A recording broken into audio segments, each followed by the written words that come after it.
C'est tout bon. Donc, on a vu, si je fais le résumé, hein, que, pour simplifier, Lyndon Ben Johnson, dans l'assassinat de Kennedy, est celui qui a organisé l'assassinat. Il l'a fait pour des raisons personnelles, parce qu'il allait finir en prison, vu son parcours criminel et les magouilles qui jalonnent son parcours politique, mais surtout, il a été appuyé par tout un tas d'intérêts financiers importants, et que ce soit des intérêts liés au complexe militaro-industriel,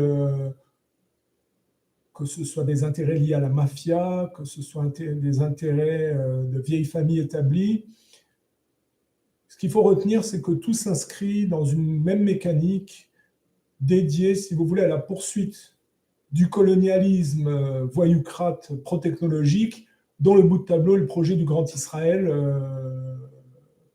comme produit dérivé de l'imposture collective. Donc la CIA, le FBI, ce sont des structures. Elles sont accaparées par des intérêts privés, et ces intérêts privés sont inscrits dans cette mécanique. Voilà, c'est pour ça que je ne fais pas partie de ceux qui disent oui, la CIA, on s'en fiche, Oswald, on s'en fiche, c'est le Mossad, c'est Ben Gourion, c'est le nucléaire israélien, c'est ça, c'est de là que part l'assassinat de JFK. Bien sûr que ça joue un rôle, mais il faut bien comprendre que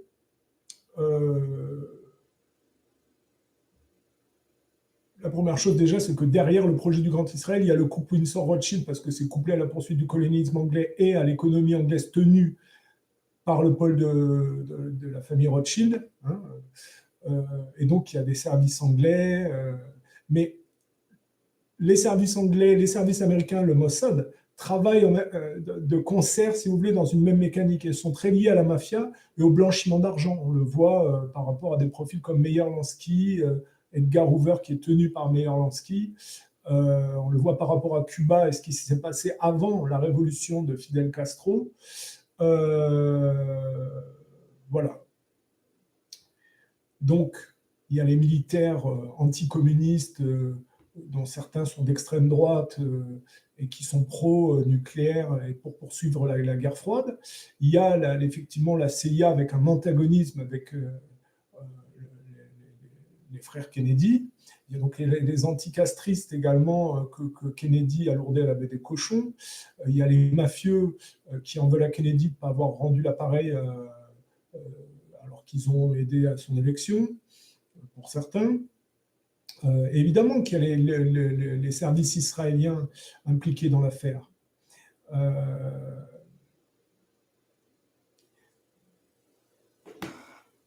Le truc aussi, c'est qu'il faut bien comprendre, c'est que puisque je parle de mécanique globale, j'ai été pioché également dans tous les assassinats des années 60 et qui sont très parallèles à l'assassinat de Kennedy. Des hommes comme Enrico Mattei, la tentative d'assassinat sur De Gaulle, mais l'assassinat de Lumumba ou les coups d'État en Amérique du Sud, c'est la même mécanique. Hein, on retrouve pour l'Amérique du Sud, des gens comme Allen Dulles, qui était directeur de la CIA et que Kennedy a viré à la baie des cochons, sont impliqués dans les coups d'État en Amérique du Sud ou ailleurs. Hein. Lumumba, c'est pareil, en Afrique.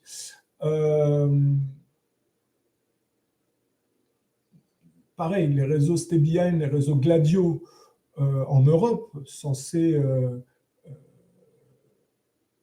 utiliser le terrorisme sous faux drapeau pour stigmatiser les communistes, on a bien vu que des groupes tenus par Cléchot, Mortimer Bloomfield, hein, issus des cercles de Churchill, l'un étant Cléchot, un type de la CIA, un planificateur financier avec des mœurs particulières, l'autre étant un juif canadien relié à Rothschild et à Ben Gourion, c'est un ami personnel de Ben Gourion, hein, Mortimer Bloomfield.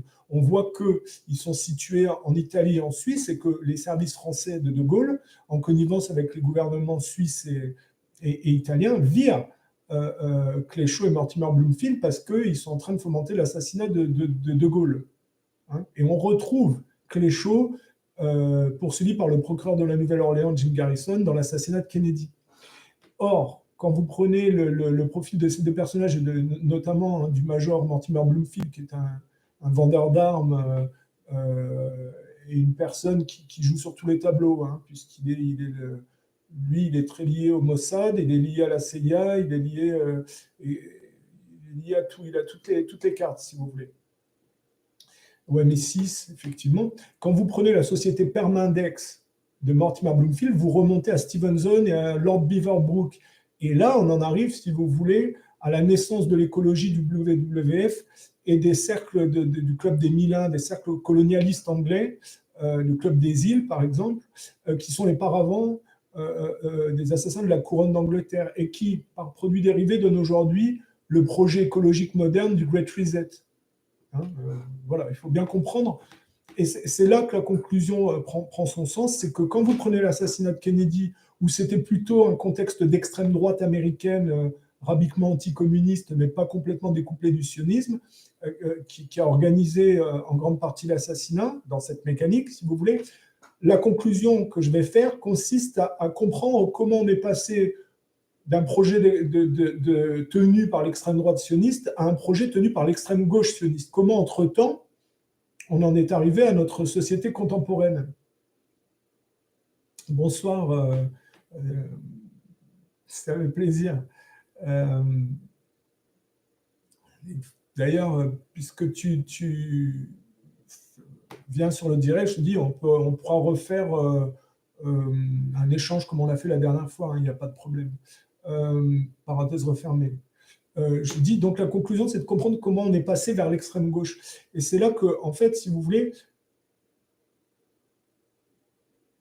pour Kennedy, ça a été réglé de manière radicale, ils l'ont éliminé. Ils ont éliminé des types comme Enrico Mattei. On a vu qu'ils ont éliminé le père du nucléaire indien qui militait pour qu'il n'y ait pas d'utilisation nucléaire militaire, ainsi que le Premier ministre indien. Ils ont été assassinés dans les mêmes... si vous voulez, c'est exactement les lignes parallèles aux assassinats de Kennedy et à la tentative d'assassinat sur De Gaulle. Il faut comprendre, l'Inde, puisqu'on parle du père du nucléaire indien et du Premier ministre indien de l'époque qui ont été assassinés dans les années 60, l'Inde est une ancienne colonie anglaise. Hein, donc il n'y a pas de mystère dans cette histoire. Ce qui est intéressant avec la France, c'est que comme ils n'ont pas réussi à assassiner De Gaulle, ils l'ont viré par mai 68. Hein. Alors mai 68 est composé de plusieurs mouvements. Il y en a un qui paraît légitime, c'est les revendications ouvrières, mais on voit bien que ce n'est pas ça, dans mai 68, qui a été le plus prégnant. On sait que les ouvriers français étaient très liés au Parti communiste, en grande partie au Parti communiste de l'URSS. Et c'est pour ça que De Gaulle, en fait, dans cette période d'incertitude, on soupçonne qu'il est allé du côté du bloc de l'Est pour demander de l'aide et qu'ils sont intervenus auprès de la classe ouvrière pour calmer le jeu. Maintenant, le côté prégnant dont je parle, c'est le côté étudiant qui a été totalement manipulé, notamment on pense depuis l'Allemagne, avec des personnages comme Cohn-Bendit qui, comme par hasard, étaient suivis par la presse. On voit que c'était... il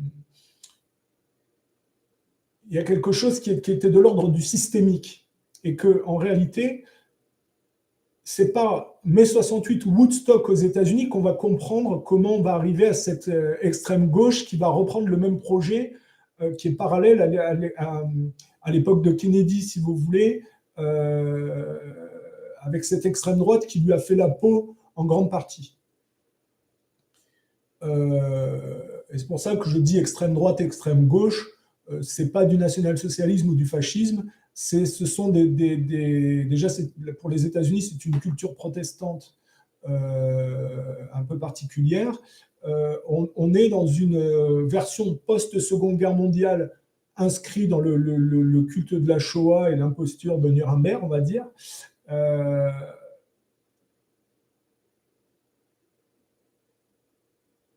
On est dans le narratif des vainqueurs. Et donc, on est dans un enfoncement particulier qui va voir des lois mémorielles, Israël acquérir l'arme nucléaire grâce aux Français. Et ce phénomène va de plus en plus, un peu comme une chute libre, prendre de la vitesse. Mai 68 va être un accélérateur. Mai 68 a été pensé depuis l'extérieur pour virer De Gaulle et faire l'apologie en réalité d'une décadence de manière assez fourbe d'ailleurs, puisqu'à l'époque, on se rappelle, les jeunes, c'était US Go Home, c'était anti-guerre au Vietnam. Il suffit de regarder aujourd'hui quels sont les gens qui poussent le plus à la guerre contre la Russie. Eh bien, ce sont les gens en grande partie issus de cette idéologie mai 68 arde. Pourquoi? Parce que tout simplement, ils gueulaient parce qu'ils n'avaient pas le pouvoir, ils étaient jeunes, et qu'une fois qu'ils sont générationnellement arrivés au pouvoir, ils ont été totalement, effectivement, au service de la même matrice. Et donc, la matrice est passée à l'extrême gauche sioniste, qui a fait le tapin pour les mêmes, si vous voulez. Hein, ça donne Macron lié au Rothschild. Hein, donc, en réalité, on peut penser qu'avec le Jean-Michel Trogneux, Brigitte Macron, hein, c'est-à-dire un transgenre issu de mai 68, on a la prolongation de mai 68 au travers de la génération Macron, par le fait que Brigitte Macron ait mis la main dessus alors qu'il avait 14 ans, ce qui est vraiment la symbolique de ce mai 68 au point de vue obscène, avec la pédopornographie qui est vantée, hein, des personnages comme Cohn-Bendit qui font l'apologie de la pédopornographie et de la pédocriminalité à la télévision. Hein, il faut comprendre. L'obscénité de mai 68 va donner un modèle entrepreneurial progressivement qui va se légitimer en infiltrant les organes du pouvoir et en créant, si vous voulez, une économie qui est une économie de la dette, hein, de la dégradation, mais parce qu'on peut dire, moi je vois des entrepreneurs qui viennent de ces branches-là, c'est pas que c'est pas des travailleurs, c'est que en réalité leur dynamique elle correspond à quelque chose de stérile. Voilà, pour le résumer comme ça. Voilà. Et aux États-Unis, de manière symétrique, va répondre Woodstock. Et ces deux mouvements, comme mai 68 a été mis en place pour détruire le vestige de De Gaulle, l'héritage de De Gaulle, au point de vue générationnel notamment, le patronat à cette époque-là, en fait, va reformer. Il y a une espèce de chute et une démolition contrôlée. Le patronat va, par mai 68, en réalité, déstructurer la période d'après-guerre qui va jusqu'à De Gaulle, où en réalité la France, après la guerre, avait besoin d'être reconstruite. C'est pour ça que c'est intéressant parce qu'il y a des vagues d'immigrés d'après-guerre, dont ma famille fait partie, qui sont venus pour reconstruire la France. Il y avait des Polonais, des Espagnols, il y avait aussi des gens du Maghreb. Et en réalité, après mai 68, il y a eu d'autres vagues migratoires pensées par le patronat pour déstructurer l'ancienne donne. Et c'est intéressant de se poser la question parce que c'est ce qui explique un peu la prédation interne de la société française, les remplacements et aussi les antagonismes et les conflits internes à la société française. Voilà.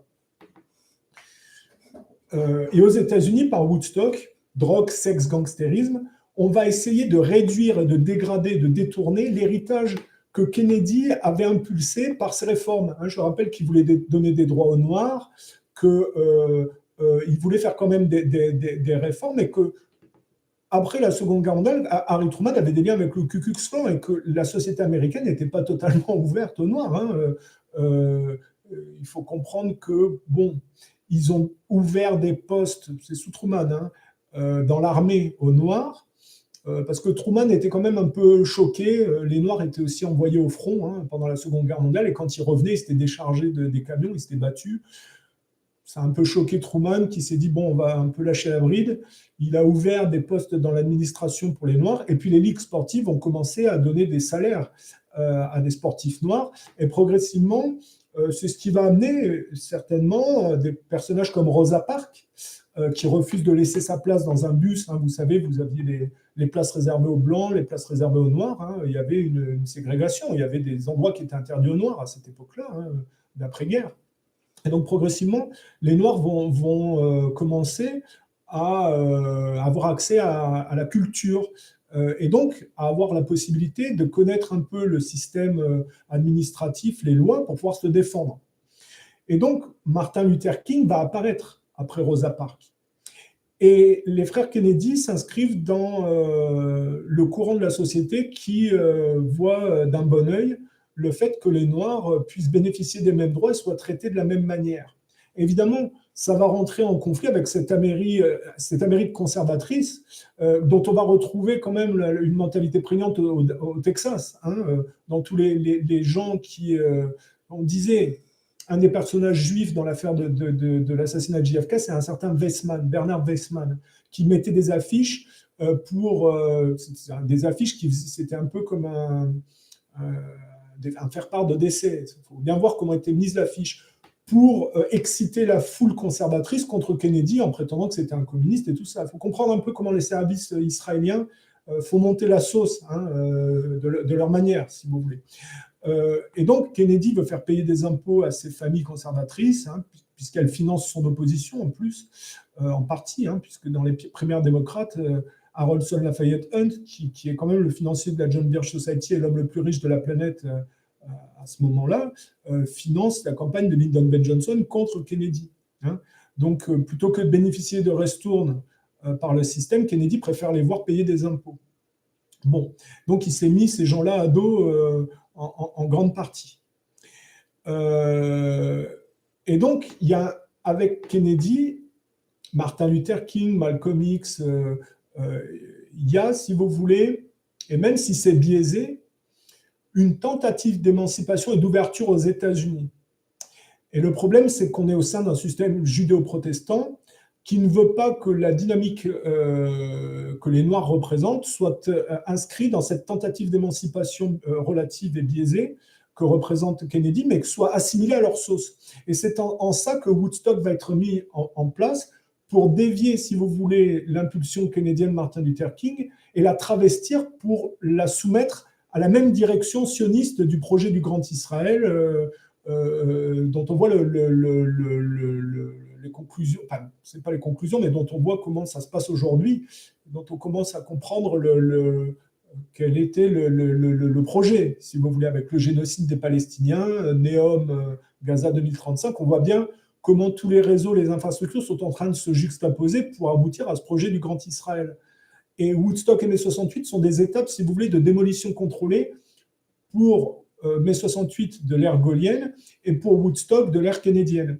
Maintenant, il faut comprendre, Kennedy n'était pas un type parfait et pas plus que Martin Luther King. Ce n'était pas une véritable émancipation dans l'absolu, puisque en réalité, on le sait par les écoutes d'Hoover sur Martin Luther King, il battait des prostituées blanches pour se venger de l'esclavagisme. Donc, à un moment donné, ou de la ségrégation des Noirs. Donc, à un moment donné, l'image du pasteur King est aussi une usurpation à l'époque. Voilà, il faut comprendre. Et Kennedy avait une maîtresse qui était d'influence communiste. Et comme j'ai dit, quand on regarde le bout dérivé de ces influences trotskistes, marxistes, juives, sur ces courants-là, puisque ça concerne Martin Luther King, mais Mandela, c'est pareil, ça donne en réalité la dislocation de l'Afrique du Sud, par exemple, tenue par les Blancs, jugés comme d'extrême droite. Ça donne cette dislocation-là progressive. Et vous voyez des films, même des films comme avec Mel Gibson, c'est L'Arme fatale, où c'est le 2, dans le 2, à un moment donné, oui, c'est L'Arme fatale avec Mel Gibson, dans le deuxième épisode, on voit bien le méchant, c'est un blond aux yeux bleus, il y a plein de blonds aux yeux bleus sud-africains, et on voit bien un peu la propagande systémique contre cette Afrique du Sud-là. Alors après, je ne dis pas que cette Amérique du Sud est parfaite, je suis bien d'accord que... mais regardez ce que ça donne aujourd'hui. Ça donne des meurtres de masse de Blancs pour tout un tas de prétextes. Ça donne une dislocation de la société sud-africaine où ils y vont jusqu'à à voler les câbles dans les feux rouges, les feux de signalisation. Et puis, ils remplacent la bourgeoisie blanche par une bourgeoisie noire. Et finalement, au bout de tableau, ça permet à la communauté juive de mettre la main sur l'or, l'argent et les minerais, si vous voulez. Donc, il y a une dislocation de l'Afrique du Sud. Mais c'est pour montrer l'imposture un peu de ces mouvements soi-disant d'émancipation et comment, dans le temps, elles arrivent à une dislocation. Moi, quand je critique l'extrême droite dans l'assassinat de Kennedy, c'est pas pour faire l'apologie de la gauche. Et surtout pas celle qui, par Woodstock, va produire par les Clinton un personnage totalement inversé qui correspond à Macron et qui est Obama. Obama est un homosexuel avec un transgenre, hein, certainement, Michelle Obama, il l'appelle Mike souvent sans faire exprès, dont on avait tracé un peu le profil. Hein. Obama, on a essayé de faire croire qu'il était musulman, qu'il avait un père kényan, hein, c'était un peu le roi lion, c'était le noir, vous voyez. Ils ont essayé d'entuber les musulmans en prétendant qu'ils étaient musulmans, hein, par mimétisme, par symétrie, pour s'attirer la sympathie, puis pénétrer des milieux aussi et les entuber. C'est comme ça que ça fonctionne. Les Américains sont un peuple mimétique. Ils fonctionnent, si vous voulez, par déstructuration mimétique des cultures qu'ils infiltrent. C'est le cas pour la France hein, également. Il faut pas rêver. Mais quand ils vont en Afrique, ou pareil, c'est quand il a un beau-père indonésien, mais c'est en Indonésie qu'ils vont fabriquer leurs chaussures. Il faut bien voir le mimétisme, comment ça se passe. En tout cas, dans le profil d'Obama, visiblement, son père était un agitateur communiste d'Hawaï, Frank Marshall Davis, si j'ai bien compris. Hein, c'est ce que j'ai trouvé comme information. Je ne dis pas que c'est sûr à 100%. Et sa mère était une gauchiste qui faisait des films un peu pornographiques et qui travaillait pour la CIA. Elle n'a même pas accouché aux États-Unis. Je pense qu'elle a été accouchée au Canada, là, au nord de l'Oregon. Et c'est pour ça que l'élection d'Obama est totalement invalide et que même Trump, à un moment donné, avait dit qu'il nous montre sa carte d'identité. Et du coup, il avait montré sa carte d'identité, mais on avait vu qu'il y avait un trafic Photoshop. C'est de là que ça vient, hein, cette histoire d'Obama. Et donc, Obama avec le transgenre Mike, si la piste est bonne, ça donne Macron en France. Hein. La France, Brigitte Macron et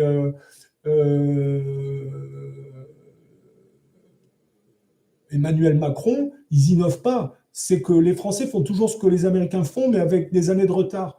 Donc, les Américains ont eu Obama et les Français ont eu Macron. Hein. C'est symétrique, si vous voulez. Et c'est pour ça qu'il y a eu toutes ces lois pro-LGBT, d'adoption pour les enfants par les homosexuels, toutes ces lois transgenres et toute cette propagande LGBT dans les écoles qui visent les gamins. Parce qu'il faut bien comprendre, quand on prend Jean-Michel Trogneux, Brigitte Macron, quand ce personnage pousse à nommer Moretti, Dupond-Moretti, un ministre de la Justice alors qu'il a acquitté les pédocriminels d'Outreau, c'est qu'il y a anguille sous roche. Hein. Il n'y a jamais eu autant de problèmes de pédocriminalité depuis Obama et ça a été poursuivi par Biden. Mais enfin, bon, le scandale Epstein arrive dans un contexte particulier quand même et ne concerne pas que les États-Unis, mais la France. Hein. Il y a un Français qui travaillait avec Epstein et qui a été liquidé en prison de la même manière. Hein.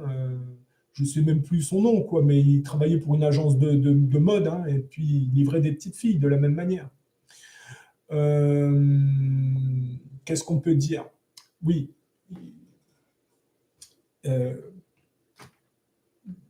Drogue, sexe, gangstérisme, c'est ce qui fait que ça va disloquer l'héritage, même s'il était boiteux, l'héritage Kennedy, Martin Luther King, va être travesti pour être réassimilé dans la sauce du projet du Grand Israël et dont on voit le bout dérivé aujourd'hui. Hein, c'est en ça que Woodstock et mai 68 ont été mis en place. Et ça a participé à une déstructuration. Et quand vous regardez, au point de vue architectural, ça donne la destruction du World Trade Center et le remplacement par une tour juive de Silverstein, l'ère Rockefeller des tours jumelles, hein, qui a commencé au milieu des années 50 et qui s'est fini au milieu des années 70, hein, quand les Américains perdent au Vietnam, les tours jumelles sont achevées, si vous voulez. Et comme la dynamique interne s'effondre, progressivement, vous allez avoir dans les années 90 un premier attentat qui va essayer de saper les fondations des tours jumelles. Hein, c'était sous Clinton, je pense, au début de la présidence de Bill Clinton. Et puis après, sous Bush le fils, hein, le prétexte à faire la guerre en Irak au profit, effectivement, avec leurs copains néoconservateurs et les juifs implantés au sein de l'appareil d'État américain, une guerre néocoloniale contre l'Irak sous des accusations inversées comme d'habitude, dont Israël bénéficie en grande partie. Voilà. Qu'est-ce qu'on peut rajouter du coup? Voilà, c'est important de coupler, si vous voulez, l'étude de l'assassinat de Kennedy avec ce que ça donne dans le temps, dans le travestissement. Parce qu'effectivement, quand on regarde les Clinton, Obama, et les Biden, Obama, on l'a présenté quand il est allé en Allemagne comme le nouveau Kennedy. Or, ce n'est pas du tout ça. Obama est le travestissement de l'héritage de Kennedy par Woodstock. C'est pour ça que c'est un homosexuel drogué avec un transgenre, certainement. Et c'est un type qui a fait qui a fait toutes les guerres, si vous voulez, que les gens de Woodstock ou de mai 68 en France prétendaient critiquer. C'est pour vous montrer l'imposture, quoi. Maintenant, il y a une réalité que je n'ai pas abordée, mais qu'on peut dire, et c'est vrai qu'on me l'a fait remarquer, donc du coup, je rebondis là-dessus, c'est que quand vous prenez cette période d'assassinat, notamment de Bobby Kennedy, avec Sirhan Sirhan, c'est-à-dire un Palestinien chrétien qu'on a fait passer pour l'assassin de Bobby Kennedy de manière satanique, alors que derrière, effectivement, le Mossad, en grande partie avec la CIA, c'est toujours pareil, est impliqué. Il faut voir l'idée, c'était, alors que Kennedy était quand même critique envers Israël, c'était de mettre sur le dos d'un Palestinien chrétien son assassinat et de dire que Bobby Kennedy était un sympathisant d'Israël et que finalement les gentils, c'était les Israéliens dans l'histoire. Alors que les Israéliens et l'État profond américain sont derrière l'assassinat de Bobby Kennedy. Mais ce qui est intéressant, c'est la manière dont cet arabe a été manipulé. C'est-à-dire qu'on a un arabe de tendance chrétienne qui va se retrouver manipulé sous hypnose par un élève de Sidney Gottlieb. Sidney Gottlieb, qui est un scientifique juif israélien qui est vraiment lié à des choses horribles. Il est dans l'opération Phoenix au Vietnam, où ils ont fait des expériences, où ils ont implanté des électrodes à vif sur des prisonniers vietnamiens qui mouraient après. Je veux dire, là, on est dans le projet transhumanisme et le couplage homme-machine, dont on retrouve en réalité le produit dérivé avec, d'une certaine manière, le projet Neuralink de Musk. Je ne sais pas si on peut donner une filiation avec les projets de Gottlieb, mais c'est parallèle et mais c'est du côté de Musk et de ce qu'il représente au point de vue idéologique. Maintenant, il faut savoir que Musk, avant de s'allier avec Trump, prétendait que Trump était un nazi et était de l'autre côté, avant que son fils ait des problèmes de changement de sexe et meure dans cette histoire de wokisme. Et donc, il a changé son point de vue et il a changé ses alliances. Bon. Le projet de couplage homme-machine que Musk porte est un aspect anglo-saxon particulier à la culture anglo-saxonne du côté d'Elon Musk, mais il faut savoir que les types comme Gottlieb ont travaillé avec l'État profond américain et avec Israël à ce que progressivement toutes ces expériences soient faites pour coupler l'homme et la machine. Et le Vietnam était une excuse également pour faire ces expériences. Et quand Hillary Clinton demande à l'EPAC pour faire sa promo, pour être élue présidente à la place de Donald Trump, quand elle va à l'EPAC pour prétendre qu'il faut coupler à tout prix la Silicon Valley au Mossad, c'est de ça dont on parle aujourd'hui quand vous regardez le conflit là, en Palestine, où ils sont en train de massacrer tous les Palestiniens comme les Indiens ont été massacrés. Ils sont en train de tester effectivement toutes leurs armes robotiques. Tous les pays là-bas testent leurs armes pratiquement, entre guillemets, du futur un peu Terminator, des armes, des robots, si vous voulez. C'est pas rassurant cette histoire parce que quand vous entendez des lapsus de type comme Luc Ferry qui disent que dans le futur, les robots vont tuer les hommes, il faut bien comprendre que c'est une idéologie qui a programmé. C'est comme l'intelligence artificielle. L'intelligence artificielle par elle-même, elle ne réfléchit pas, elle est programmée pour. Vous demandez à l'intelligence artificielle combien il y a eu de morts dans les camps de concentration, elle va vous répondre la théorie officielle. Elle n'est pas capable de.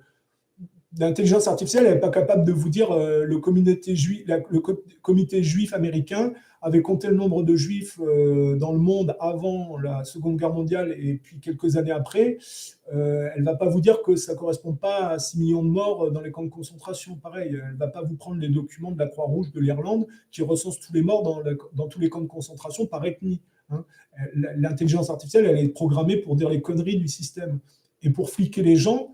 Dans le futur, certainement, si les gens continuent à se laisser...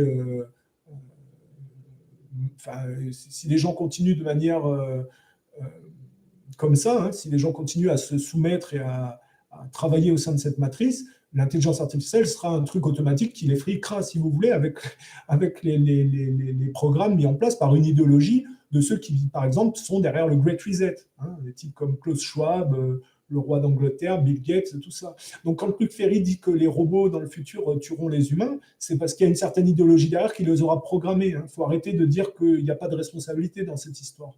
Voilà. Alors je ne dis pas que ça arrivera jusque-là ou quoi qu'est-ce, mais enfin bon, on y arrive très vite, hein, à ce remplacement du travail humain par le travail des robots, à ces monnaies digitales, c'est pour ça que je suis contre les crypto-monnaies, à ces voitures tout automatisées qu'on peut contrôler parfois à distance, comme les maisons, hein, faut bien voir jusqu'où ça va, si vous voulez, et puis progressivement à cette médecine où l'homme est couplé à la machine et où à l'intérieur du corps, si vous voulez, les gens peuvent agir. Hein, bon, il n'y a pas que le côté de la médecine, mais il y a aussi cet humain qui présente augmenté, dont l'État profond qui gère Hollywood, avec le pôle israélien, fait la promotion de ça dans Retour vers le futur, où les gens changent de foi, changent d'apparence, si vous voulez. Hein, il faut tout mettre en adéquation. Donc j'en reviens à Siran pour comprendre, c'est que quand ils ont mis en place cette opération de manipulation par hypnose par un des élèves de Sidney Gottlieb, ça révèle quelque chose, c'est-à-dire l'ambiguïté du monde arabe dans son rapport émancipatif qui finalement n'est pas une émancipation qui inverse le procédé, mais qui en fait est faussement, si vous voulez, lutte, mais est plus de tendance à chuter vers le judaïsme et l'acceptation de la défaite matérialiste que le judaïsme représente en bout de tableau à cause des circoncisions, si vous voulez. Et c'est pour ça qu'on a un personnage un peu passif, un peu, comment dire,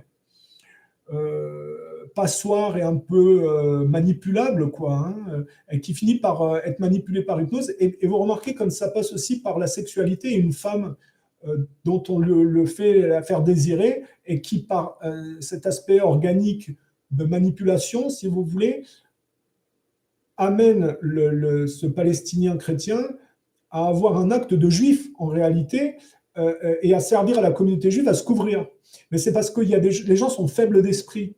Hein, et dans les services secrets, il y a la manipulation par le sexe, et souvent, les gens qui sont faibles d'esprit sont manipulables sexuellement par le côté descendant, si vous voulez. Voilà. Donc dans l'hypnose, il y a ce côté sexuel. Alors, je vais dire quelque chose que je ne devrais pas dire, mais ce qu'a vécu Siran, moi j'ai de la chance, je ne suis pas faible d'esprit, mais je sais pertinemment ce qu'il a vécu parce que moi j'ai été victime de ces expériences d'hypnose et de manipulation par hypnose et aussi par le sexe. Voilà. Je le dis, je n'irai pas plus loin sur ce que j'ai vécu à ce niveau-là. Sur moi, ça n'a pas marché, si vous voulez, mais je sais tout à fait comment ça fonctionne. Et ce que je peux vous dire sur l'histoire de Siran, c'est que les programmes MK Ultra de manipulation du mental et de manipulation comportementale, et notamment par hypnose, c'est développé, ça existe et ça fonctionne sur certains individus. Moi, j'en ai été victime, mais ça n'a pas marché parce que j'ai de la personnalité, si vous voulez. Voilà. Je suis quelqu'un de combatif, et donc, voilà, ça n'a pas marché. Mais après, je ferme la parenthèse parce que je n'ai pas envie de rentrer dans les détails de ce qui m'est arrivé, mais j'ai vécu ça. Voilà, donc, je sais comment ça fonctionne. Voilà. Mais ça me permet aussi de comprendre qu'à l'époque de Kennedy, les Kennedy étaient aussi des gens ambigus. C'est-à-dire qu'ils étaient très parallèles à ce qu'ils combattaient. D'ailleurs, il y a une phrase, il y a une réflexion de E. Howard Hunt, l'agent de Nixon qui a été attrapé dans le Watergate parce qu'il essayait de couvrir les documents qui impliquaient Nixon dans l'assassinat, hein, puisque c'est lui qui gérait les équipes d'assassins de Fidel Castro qui ont été retournées notamment contre Kennedy. Hunt disait, parce qu'il faut bien comprendre ces mouvements idéologiques, disait les Kennedy, en réalité, c'est pas qu'ils luttaient contre le système complètement, c'est qu'en fait, ils travaillaient pour le système, mais ils voulaient, d'après lui, hein, s'accaparer les mérites, si vous voulez, en travaillant pour le système à leur manière. Je ne sais pas si Hunt avait raison ou si les Kennedy étaient véritablement dans une volonté de renverser le système. J'étudie les choses, mais le problème, c'est que quand on regarde le profil des catholiques irlandais, on parle de la malchance des Irlandais catholiques, on voit bien que les catholiques ont un relief, aujourd'hui même, hein, quand la population, elle est quand même assez anti-anglaise, même quand il y a des matchs de foot, ils sont pour l'Italie. Hein. Il y a ces chansons anti-Angleterre, parce que l'Angleterre, c'est vraiment une plaie idéologique au point de vue mondial. Hein. Je veux dire, regardez en Ukraine aujourd'hui. Hein. L'Angleterre est un vrai problème au point de vue idéologique pour le monde entier, comme Israël hein, et comme les États-Unis, il faut être clair. Hein. S'il y a un trio infernal où on dit toujours, ces gens-là ont diabolisé toujours le monde. Hein. Hitler était le diable, après c'était les communistes c'était le diable, après c'était Saddam Hussein, Kadhafi, ils diabolisent toujours leurs ennemis. Mais en réalité, ce sont eux qui représentent le satanisme en grande partie. Alors ça ne veut pas dire que tous les anglo-saxons sont des satanistes, mais pour moi, si on devait nommer des pays qui sont les plus satanistes dans le comportement, évidemment, il y a Israël, il y a l'Angleterre et les États-Unis. Hein, c'est les trois principaux pays, on va dire le trio infernal. Hein, voilà.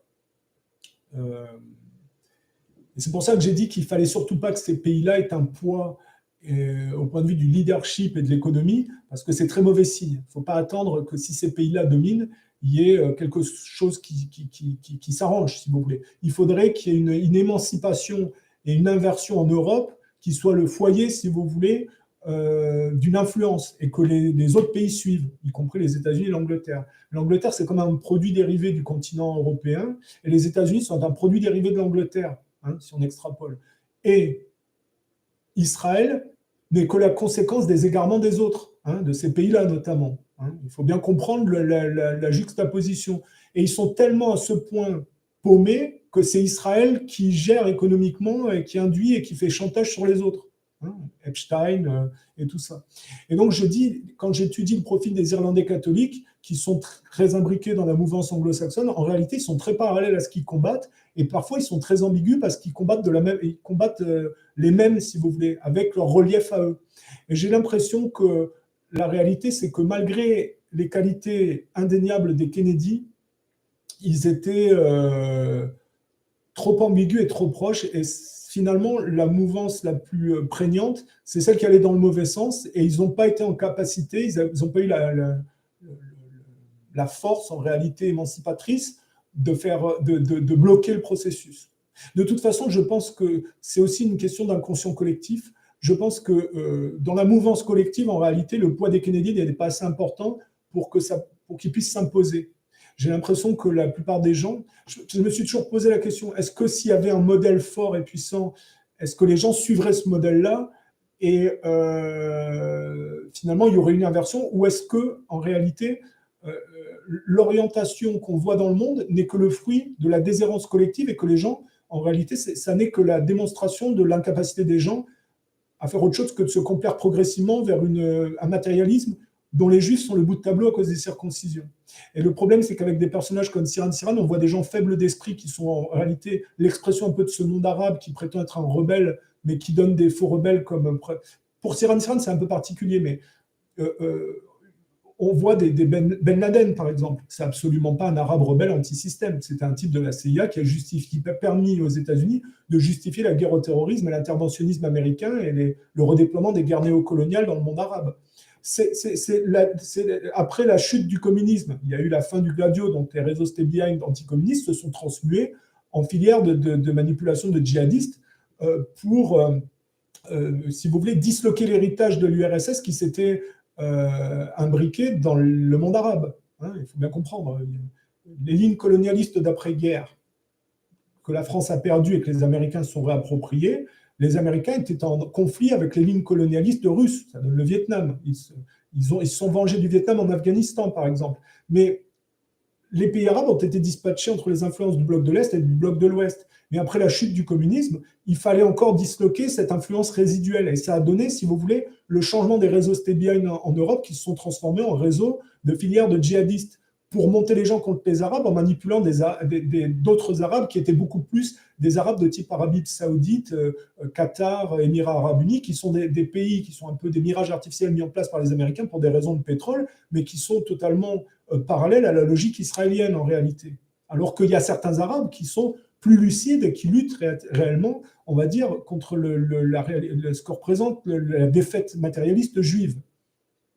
Hein, le cheikh Imran Hossein, même si c'est un gaulliste, un admirateur c'est pas un gaulliste, mais c'est un admirateur un peu de Gaulle, donc il est un peu que dans le relatif, puisqu'en De Gaulle en fait, est un mai 68 tard par rapport à Pétain, si on réfléchit. Et c'est pas par hasard que De Gaulle s'est pris mai 68 dans les dents, en réalité. C'est que, voilà, il a trahi Pétain, il s'est fait trahir par De Gaulle. Hein. Je veux dire, qui luttait contre la dette rothschildienne? C'était pas De Gaulle, quelque part. C'était Pétain. Hein. De Gaulle, il a été du côté de Londres, donc du côté de la dette de Rothschild. Et donc, finalement, même s'il a lutté, qu'il a protégé l'or français en partie, il a tenu pendant un certain temps, et finalement, il a été remplacé par mai 68. Il était assez fort pour ne pas se faire assassiner, donc il était plus costaud que Kennedy, visiblement. Puisqu'on parlait de personnages faibles et ambigus, je pense que les Irlandais catholiques n'avaient pas ce qu'il fallait pour tenir. Maintenant, De Gaulle était assez costaud, ils l'ont viré par mai 68, il a démissionné. Mais, je dis, l'histoire est une démolition contrôlée. Pétain induit De Gaulle, qui vient du cabinet de Pétain. Hein. De Gaulle induit donc mai 68, et c'est le baiser de Judas des anglo-saxons pour le fait que De Gaulle se soit allié à eux. Hein. Voilà. L'idée pour les anglo-saxons, c'était de permettre aux États-Unis de prendre la suite de l'Angleterre et de prolonger le colonialisme anglo-saxon qui allait de pair avec le projet du Grand Israël. Hein. Dans le culte des technologies, il faut aller piocher les ressources naturelles, donc il faut continuer le colonialisme.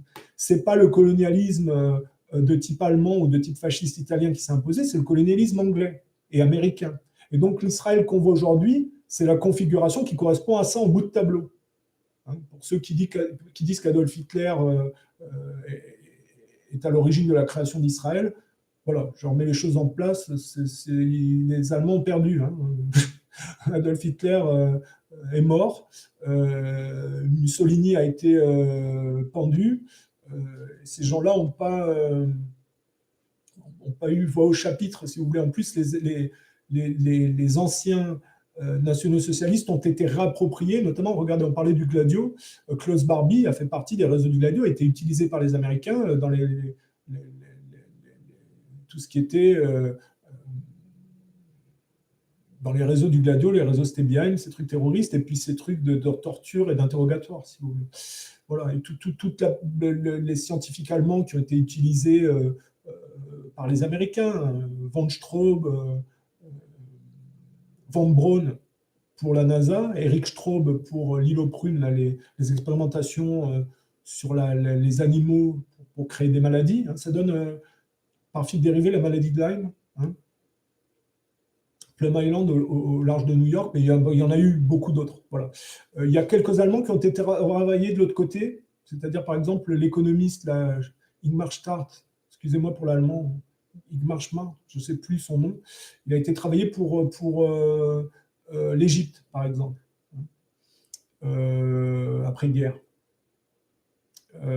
Qu'est-ce qu'on peut dire? Oui, donc je pense qu'en réalité, l'époque de Kennedy, c'était pas il y avait des choses intéressantes. Hein. Kennedy, on ne peut pas lui enlever des qualités, ni à son frère, mais c'était une époque où les gens étaient ambigus et n'étaient pas assez costauds en réalité pour s'extraire de cette matrice dont parfois il l'accompagnait et travaillait pour elle, et des fois il voulait s'en extraire. Et les personnages comme Siran montraient l'ambiguïté du monde arabe. Et en fait, il y a une inclinaison collective pour aller vers la médiocrité de ce que représente le matérialisme juif. Voilà. Bon. Je le simplifie comme ça. Ça ne veut pas dire que tous les juifs sont médiocres. Hein. Il y a des génies chez les juifs comme dans toutes les autres cultures. Génie ne veut pas dire quelqu'un de bien, parce qu'un génie dans une culture qui prône la haine, ça donne des génocideurs. Hein. Dans le monde anglo-saxon, vous avez des gens qui sont très intelligents comme Bill Gates. Leur rapport émancipatif et leurs problèmes personnels, leurs problèmes psychiatriques se retranscrivent par des choses catastrophiques. Hein. Regardez les moustiques trafiqués en Amérique du Sud, ou en Amérique centrale, et puis les campagnes de vaccination en Inde, ou ce genre de choses. Hein. C'est dramatique. Je veux pas, moi, je dis qu'il y a des gens, ils devraient faire des tests psychiatriques ou des tests de rapport émancipatif, et enfin, il y a des gens, ils ne devraient pas avoir accès à la science. Hein. Pour moi, c'est clair, net et précis. Voilà. Pour moi, Macron ne devrait pas être président, par exemple, hein, ou Trudeau. Ces gens-là, pour moi, ont des profils psychiatriques qui ne sont pas compatibles avec l'exercice du pouvoir. Voilà. Je vais être clair. Hein. Mais bon. Qu'est-ce qu'on peut rajouter? Voilà. L'époque de Kennedy, j'en ai fait le tour à peu près, mais il fallait bien expliquer qu'après, le relief que représentait Kennedy, et qui était ambigu et qui n'était pas assez costaud pour faire la différence, sans enlever les qualités des Kennedy, a été, et c'était déjà trop pour le système, donc il fallait que cette influence auprès des jeunes soit travestie. C'est pour ça Woodstock et mai 68 en France, l'héritage de Gaulle, ont été travestis par ça, et c'est pour ça qu'on en arrive par les Clinton à Obama et Biden, et qu'ils reprennent la même trame du projet du Grand Israël, si vous voulez, en bout de tableau. Hein, avec ces guerres colonialistes un peu partout sur la planète qui poursuivent la démolition contrôlée, et ce culte de la science effréné. C'est pour ça qu'on arrive progressivement à cause du psychisme inversé des gens et du baratin sur la Shoah que les gens ne remettent pas en cause, on en arrive à des camps de concentration inversés, et les gens sont punis par là où ils ont péché, c'est-à-dire qu'ils sont mis en esclavage par les technologies auxquelles ils ont voué un culte, hein, jusqu'à être même couplés aux technologies dans le corps, hein, et leur ADN transformé.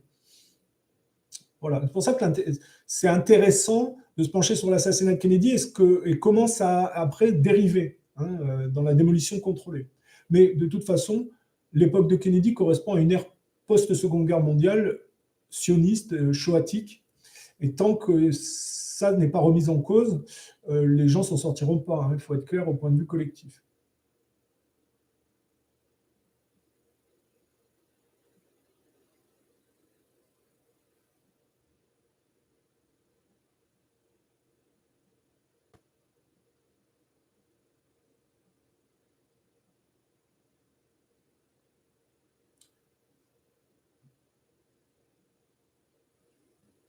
Donc, ben voilà, moi, je propose à titre individuel que les gens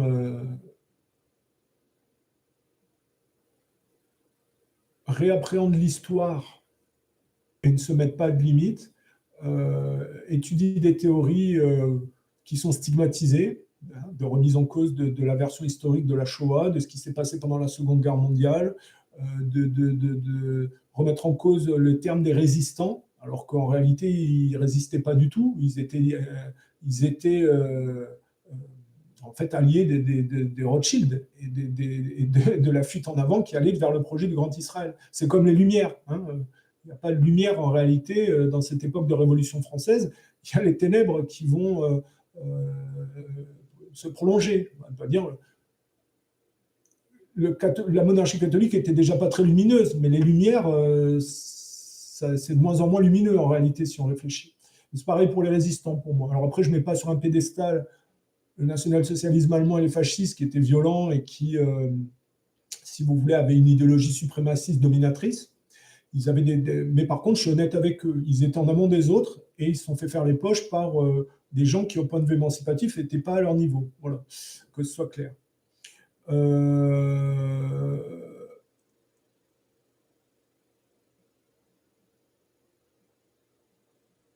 Et puis après, travailler sur la mythologie grecque, et puis l'émancipation par la droiture et la maturité telle que je l'expose, c'est-à-dire ne pas travailler sur le christianisme dévoyé tel qu'on l'entend de manière traditionnelle en regardant un peu les branches religieuses texto, hein, stricto sensus, on va dire, mais de bien lire entre les lignes et peut-être d'étudier le travail que je propose dans ma vision du Christ, hein, avec un parcours personnel occulte qui est une carte de lecture personnelle pour soi.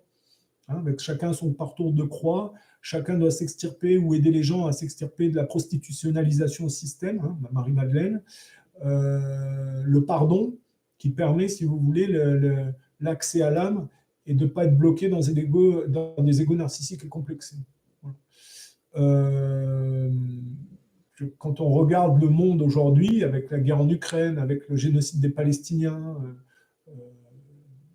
c'est-à-dire on est loin du pardon chrétien. Je vous dis que les gens qui se prétendent chrétiens et qui accompagnent le projet sioniste sont vraiment des usurpateurs. Je veux dire, on ne peut pas tolérer que là où le Christ a enseigné, ce soit l'idéologie inverse qui s'impose. C'est-à-dire la haine. Je veux dire, regardez le Talmud, regardez l'idéologie qui est inculquée dans les écoles juives, de la détestation des Arabes, des Noirs, de tout ce qui n'est pas juif en réalité. On est à l'inverse du christianisme et de la tolérance et du pardon. Voilà. Et donc, on ne peut pas se prétendre chrétien quand on appuie un projet génocidaire de remplacement. Maintenant, dans la mécanique collective, ça tend vers ça parce qu'il n'y a pas, si vous voulez, d'inversion qui s'opère au point de vue collectif. Chacun joue avec les cartes en fonction de ce qui se passe, si vous voulez. Alors, on ne dit pas que les Juifs comment dire. En fait, les Juifs, quand ils jugent que c'est pas fiable, ils dynamitent. Ils trichent. On pourrait croire que c'est de la triche, mais en fait, c'est parce que certainement, c'est pas assez fort pour tenir. Parce que je pense que quand les gens sont assez forts et qu'ils essaient de tricher, ça leur revient directement en pleine figure et ils sont démasqués. Voilà. Ouais, ça tend vers ça. Et malheureusement, ouais, c'est un jeu de mots, mais c'est vrai que ça correspond un peu quand même. Mais bon, voilà, comme je dis, c'est un peu comme la France. La France, c'est assez décevant. Pour les gens comme moi, on ne s'amuse pas vraiment parce que le système français ne permet pas, si vous voulez, l'expression d'une dynamique collective spirituelle et parce que le monde, franchement, si le monde n'avait pas été canalisé dans la mauvaise direction, si les gens ne déposaient pas autant d'énergie dans leur stérilité matérialiste pro-technologique, si les gens avaient été dans la direction spirituelle, il y aurait une humanité flamboyante, une humanité vraiment stimulante.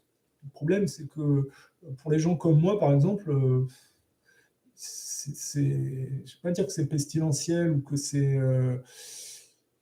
nauséabond, mais c'est très décevant, ne serait-ce que pour la France, quoi. Quand on regarde, malheureusement, les gens font ce qu'ils veulent. Moi, je ne rentre pas en conflit avec les gens, mais que de talents gâchés, d'énergie gâchée, si vous voulez, d'opportunités gâchées. Voilà. Si les Français étaient vraiment des gens respectables, ça fait longtemps que Macron aurait été viré et qu'on dépenserait plus de l'argent pour s'endetter au profit des Rothschild, si vous voulez. Voilà, on va être clair. Mais bon, après, les gens font ce qu'ils veulent, donc du coup, moi, je suis obligé un peu de me détacher de ça, de prendre mes distances, mais je suis obligé de comprendre comment ça fonctionne quand même, parce que je suis obligé de naviguer dans la société, donc il ne faut pas non plus que je rentre en conflit avec les gens. Donc j'essaie un peu de comprendre comment ça fonctionne, et puis après, les gens, c'est le jeu, ils vont de leur côté. C'est pas forcément le mien. Mais je mets mes vidéos parce que, par contraste, ça peut permettre à des gens comme moi qui trouvent que c'est décevant, qu'il y a autre chose également, voilà. Et que c'est possible. Voilà. Maintenant, la question se pose, c'est que plus le système se restreint et va dans cette artificialisation, moins il y a de droits et de libertés pour les gens, et moins les gens comme moi, si vous voulez, ont de place et de possibilités de faire quelque chose. Donc, à ce moment-là, il y a deux possibilités pour les gens quand le système ne leur correspond pas, où il y a la violence pour se faire respecter et qu'on oblige les gens à respecter ces droits, ou le fait de partir ailleurs, là où on a une marge de manœuvre, si vous voulez. Parce que si le monde est complètement devient un camp de concentration et des prisons artificielles, je ne vois pas ce que je pourrais y faire dedans. Moi, je ne cadre pas avec ça, si vous voulez. Et je ne comptez pas sur moi pour me suicider. Je ne suis pas quelqu'un de suicidaire ni de dépressif. Voilà, moi, je suis sur Terre pour comment dire, pour profiter de cette vie, pour accumuler du karma positif et me développer et aller dans le bon sens. Le suicide est quelque chose d'interdit. Voilà. Pour ceux qui ne le savent pas, dans les écritures occultes, les gens qui se suicident sont obligés de végéter sur les niveaux les plus bas le temps de leur vie matérielle. Je ne pense pas que ce soit très agréable. Voilà. Je pense, hein, c'est ce qui est dit dans les Écritures. Après, tout n'est pas toujours appliqué de la même manière. Hein. Je veux dire, il y en a, ils meurent. Après, je ne sais pas si le suicide, c'est un peu particulier, mais il y en a, ils meurent, ils se réincarnent tout de suite parce qu'en fait, ils doivent faire un truc et qu'il n'y a pas le temps d'attendre 200 ans pour se réincarner, ou ce genre de choses. Après, bon, je ne vais pas rentrer dans les détails. Enfin, bon, le suicide est quand même... Le Christ a été clair sur le suicide. Hein. Je pense que chez les chrétiens, le suicide est clairement identifié comme quelque chose d'interdit.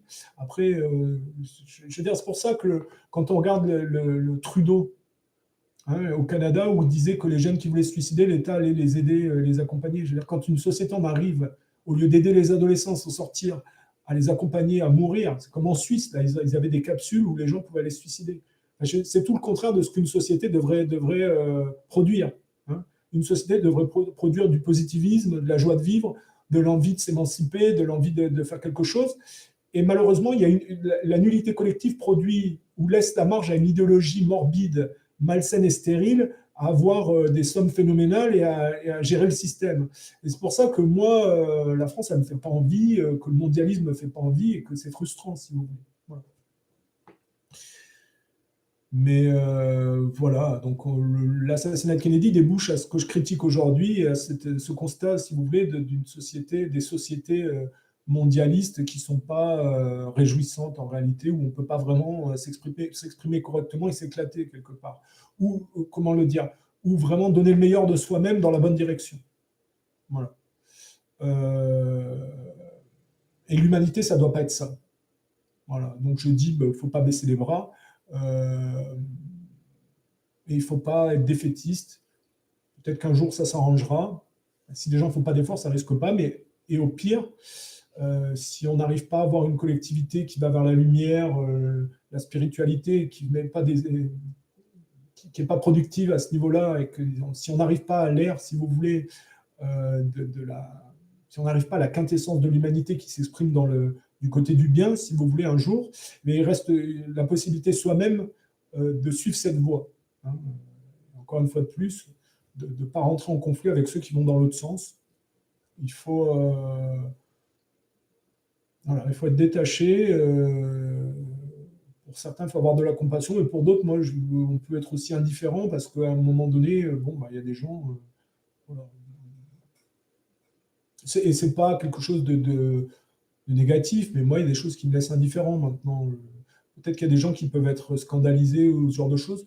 Maintenant, moi, ça m'arrive d'être indifférent parce que finalement, les gens, ils sont responsables de ce qui leur arrive quelque part. C'est triste au point de vue karmique, au point de vue de l'inclinaison qu'ils ont choisie, mais on ne peut rien faire pour eux parce qu'on ne peut pas agir à la place des gens. Alors, on ne peut pas faire les choses à la place des gens pour eux, quoi. Voilà. Donc, voilà. Pensez à vous développer individuellement si la collectivité ne fait pas d'efforts. C'est comme ça. Bon, si vous avez des questions, n'hésitez pas.